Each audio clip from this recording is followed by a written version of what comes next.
Okay, my name is Susan Mandl, and I live in Rochester, New York. So you wouldn't think a little tiny piece like this would take that long, but actually I worked on it for on and off for a number of years, like 4 or 5 years. I wish I had photographed it and all the iterations it went through. It changed, it evolved, but it doesn't look anything like what I started with. I wasn't happy with it after I started working with it, but I couldn't bring myself to throw it out. There were parts of it that made me think, well, maybe if I just tweaked it a little bit, it would work. So I decided to keep it around, and I'm very lucky. I've got 2 studios in my house, and so there's some room. I decided to keep it on the back burner and let it simmer. So by keeping it in plain sight, I let it collect dust, but I also found that if I keep an unfinished piece in my periphery, I think about it subconsciously while it's around, and I'm still working on it mentally.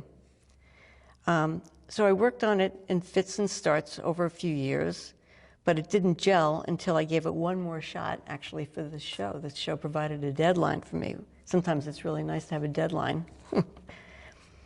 I once heard a quote attributed to E.B. White. He was asked if he had a particular method or process when it came to addressing the blank page. He said, "I imagine myself driving in the dark on a mountain road. The road is winding and very narrow. I drive slowly, hugging the mountainside. The high beams are on, but I can only see a little distance ahead. Only the stretch of road right in front of me is illuminated, and I can't see very much of what is beyond the light. This is how I work. I try to stay in the moment and pay close attention to what is unfolding." I love this approach, and I adopted it a long time ago. I rarely do sketches, and I only have the loosest of plans in mind when I start. If I sketch it beforehand, I know I'll probably wind up going with something that looks markedly different in the end. So because I like to be surprised while I'm working on something, I just keep it very organic. A happy accident is a gift. Over the course of the 4 or 5 years that the piece sat around, sometimes I'd get it out and redo a section.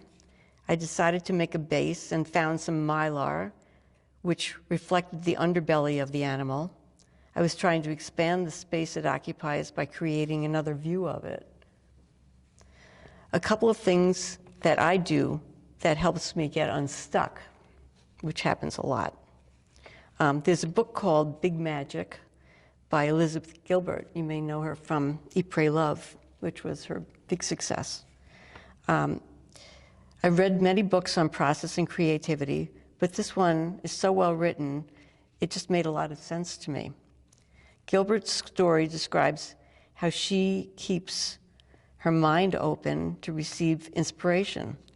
There's a lot of serendipity involved, as well as a lot of mystery as to how it happens.